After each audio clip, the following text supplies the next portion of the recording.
Students, आज हम पढ़ेंगे एंगल ऑफ फ्रिक्शन के बारे में। तो देखिए बच्चों, एंगल ऑफ फ्रिक्शन क्या होता है। जब कोई भी ब्लॉक किसी भी सरफेस पे हम मूव कराते हैं तो हमको पता है फ्रिक्शन किधर एक्ट करता है, opposite in direction where the motion starts. तो मोशन इस तरफ है हमारा, इस डायरेक्शन में, तो फ्रिक्शन ये होगा। और इसका जो है नॉर्मल किधर लग रहा होगा बच्चों, तो ये हो जाएगा, इसका वेट के कारण फोर्स लग रही होगी नीचे, तो ये फोर्स हो गया। इसका नॉर्मल रिएक्शन किधर होगा बच्चों, तो ये नॉर्मल रिएक्शन होगा। तो अब ध्यान से देखिए, जो एंगल ऑफ फ्रिक्शन होगा वो क्या होगा, ये जो ये वाली फोर्स है फ्रिक्शनल फोर्स, और ये जो नॉर्मल रिएक्शन है, ये दोनों ही कांटेक्ट फोर्स हैं। तो इसका रिजल्टेंट हम इस तरीके से निकालेंगे, ये रिजल्टेंट है। ध्यान से देखिए बच्चों, रिजल्टेंट निकालना आपको आता है। ये फोर्सेस कैसी हैं, वेक्टर क्वांटिटीज़ हैं। तो रिजल्टेंट हम जो है पैरेललोग्राम लॉ कंप्लीट करके निकालेंगे। तो इसकी जो रिजल्टेंट है ये आएगी कांटेक्ट फोर्स। तो जो एंगल ऑफ फ्रिक्शन होता है वो ये होता है, जो कांटेक्ट फोर्स नॉर्मल से एंगल बनाती है, theta, means theta is called angle of friction. तो यहाँ पे एंगल ऑफ फ्रिक्शन क्या है बच्चों, तो एंगल ऑफ फ्रिक्शन है यहाँ पे, ध्यान से देखिए, angle of friction theta is the angle between FC and NR। FC क्या है बच्चों, तो यहाँ पे है कांटेक्ट फोर्स। कांटेक्ट फोर्स क्या होती है, तो कांटेक्ट फोर्स जो है रिजल्टेंट है किसका है, नॉर्मल रिएक्शन, और ये जो फ्रिक्शनल फोर्स है। तो I hope this is clear to all of you. अब हम इसकी वैल्यू निकालते हैं। तो ध्यान से देखिए, ये 1 बाई 1 पेजेस की वीडियो बन रही है, फिर इसका PDF जो है शेयर कर दिया जाएगा, तो इससे आप लोग नोट डाउन भी कर सकते हैं। तो यहाँ पे देखिए ध्यान से, तो ध्यान से देखिए, ये यहाँ पे ब्लॉक था, इसकी ये कांटेक्ट फोर्स थी, यहाँ पे ये इसका नॉर्मल था, ये यहाँ पे mg फोर्स लग रही थी, ये फ्रिक्शन इधर लग रहा था, ये एंगल थीटा था। तो ध्यान से देखिए, जो फ्रिक्शन होता है बच्चों, तो फ्रिक्शन क्या होता है, तो फ्रिक्शन का फार्मूला होता है mu N R, and N R is what students, तो एन आर की वैल्यू कितनी है, mg, क्योंकि जितनी फोर्स नीचे लग रही होगी अपोजिट रिएक्शन की वजह से, वो इतनी ही फोर्स ऊपर लग रही होगी। तो N R equal to mg, तो यही एन आर की वैल्यू है यहाँ पे। और जो है आपका ये हो गया फ्रिक्शनल फोर्स, और एन आर तो आपको पता ही है, एन आर mg के बराबर है। तो यहाँ पे हम निकालेंगे tan थीटा। तो tan थीटा क्या होगा बच्चों, तो tan थीटा होता है परपेंडिकुलर अपॉन बेस। तो ध्यान से देखिए, ये एक ट्रायंगल बना, इसको हम दूसरे कलर से दिखाते हैं। This is suppose this is a triangle and this is the angle. तो theta equal to perpendicular, this is perpendicular and this is base. तो ये परपेंडिकुलर हो जाएगा आपका F, और बेस हो जाएगा NR। तो NR क्या होता है बच्चों, तो NR होता है म्यू NR, ठीक है। तो mu NR and divided by NR से नॉर्मल रिएक्शन कट जाएगा। तो tan थीटा की जो वैल्यू आएगी आपकी, वो आएगी tan theta equal to mu, और tan theta equal to mu is what, mu जो ये कांटेक्ट फोर्स की वजह से जो है म्यू आएगा कोफिशिएंट ऑफ फ्रिक्शन। तो म्यू की वैल्यू आपको गिवन होगी, तो tan थीटा इक्वल टू आ चुका है म्यू। तो यहाँ पे ध्यान से देख सकते हैं बच्चों, tan theta equal to mu आएगा, तो थीटा इक्वल टू आ जाएगा tan inverse mu. Mu is what, mu is coefficient of friction, that will mention in your questions if there will be a question asked. So mu की value आपको बता दी जाएगी। Mu की value होती है, ठीक है, कोफिशिएंट, इसको कहते हैं कोफिशिएंट ऑफ फ्रिक्शन। इसकी वैल्यू कांस्टेंट होती है, अलग अलग सर्फेसेस के लिए अलग अलग ये वैल्यू होगी, ठीक है। तो I hope this is clear to you. Now we will talk about the angle of repose. तो अब हम बच्चों बात करेंगे एंगल ऑफ रिपोज। तो ध्यान से देखिए, एंगल ऑफ रिपोज क्या होता है। ध्यान से देखिए, जब भी कोई बॉडी इंक्लाइंड प्लेन पे यहाँ पे सपोज करिए रखी है, और ये हॉरिजॉन्टल से उसका एंगल है थीटा, तो ये जो बॉडी होती है जब जस्ट बिगिन करती है slide, when the body just begins to slide, then the minimum angle is known as angle of repose, ठीक है बच्चों। जैसे सपोज करिए ये बॉडी यहाँ पे रखी होगी, तो अभी मान लिया नहीं स्लाइड करना, मूव कर रही है, तो इसका एक्लेशन क्या है, 0। यहाँ पे बस ये body just begin to slide, ये जस्ट जो है नीचे की तरफ स्लाइड करना शुरू ही होती है, तो जो एंगल होगा उस एंगल को कहते हैं हम एंगल ऑफ रिपोज। इसकी वैल्यू क्या होती है इसको हम बहुत ही डिटेल से समझते हैं, तो ध्यान से देखिए। Angle of repose, I hope the concept is clear to you and the value of angle of repose we will get. तो एंगल ऑफ रिपोज की आप डेफिनेशन लिख सकते हैं, द मिनिमम एंगल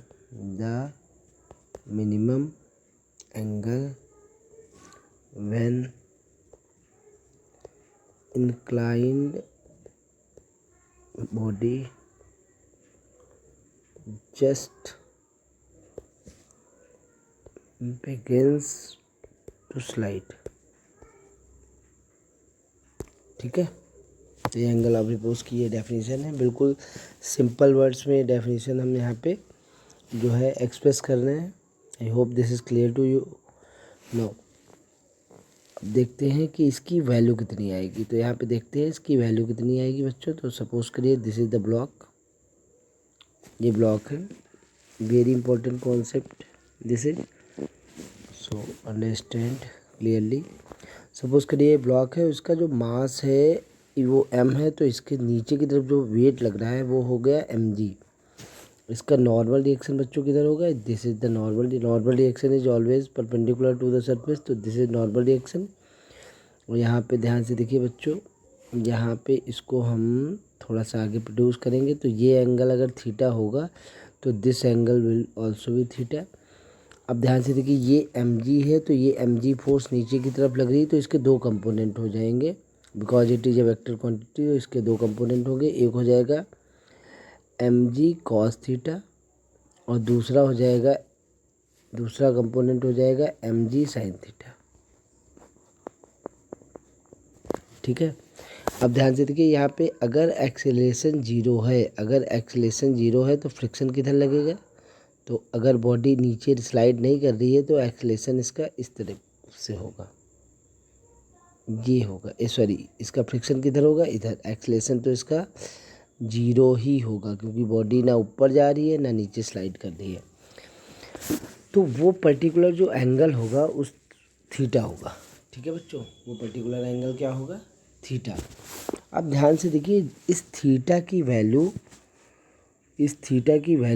जो भी आएगी तो उसको हम निकालेंगे, थीटा इक्वल टू tan, यहाँ पे आप देखेंगे तो थीटा इक्वल टू ये हो जाएगा tan थीटा की वैल्यू आपकी आती थी म्यू, जिसको हम एंगल ऑफ फ्रिक्शन कहते हैं। यहाँ पे ये थीटा जो हो जाएगा वो म्यू के बराबर हो जाएगा। और अगर इस थीटा से हल्का सा थीटा एंगल बढ़ गया तो ये बॉडी जस्ट मूव कर देगी, स्लाइड करना। ठीक है, वो पर्टिकुलर एंगल होता है एंगल ऑफ रिपोज। ठीक है, तो उसकी वैल्यू कैसे निकालेंगे, तो ध्यान से देखिए, उसको हम प्रूव भी करते हैं कि जो एंगल ऑफ फ्रिक्शन होता है वो एंगल ऑफ रिपोज के बराबर होता है। तो उसको देखिए ध्यान से। सपोज करिए ये ब्लॉक है, इसका नॉर्मल रिएक्शन ये आ गया और ये हो गया mg साइन थीटा, और इसकी तरफ ये हो गया mg कॉस थीटा, ये हो गया mg कॉस थीटा, और ये एंगल थीटा है, इसका नॉर्मल इधर है। तो ध्यान से देखिए, जो हमने बताया था ये कांटेक्ट फोर्स है और ये एंगल होता है, इस एंगल को सपोज करिए फाई मान लीजिए।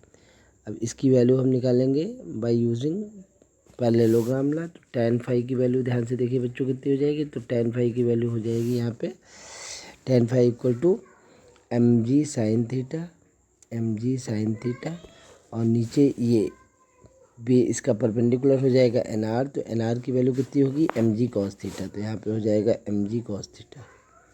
और ध्यान से देखिए, mg से mg कैंसिल हो जाएगा, तो ये वैल्यू आ जाएगी tan थीटा। तो tan फाई की वैल्यू हो जाएगी tan थीटा के बराबर, means phi equal to tan theta. जितना ये फाई होगा उतना ही ये जो है थीटा होगा।